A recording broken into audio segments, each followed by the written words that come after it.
Gde si, baba, 100 godina, ej? To sam ja, Cole.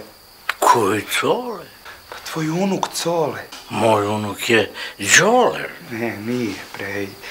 Ja sam, Cole. Čiji si ti? Kako čiji sam, pa? Od Branka Jelene sin. A Branko? Koji Branko? Pa tvoj sin, Branko, a ja sam njegov sin. Ja sam tvoj unuk, bre, Cole. Jeli si donio ti meni penziju? Momci, ja odlazim. Vi se samo zabavite s bakom. Čekaj! Ma nisam ja u poštar! Ja sam Cole! Ha, jedi govna, prepoznala sam te onda, samo te zajebala.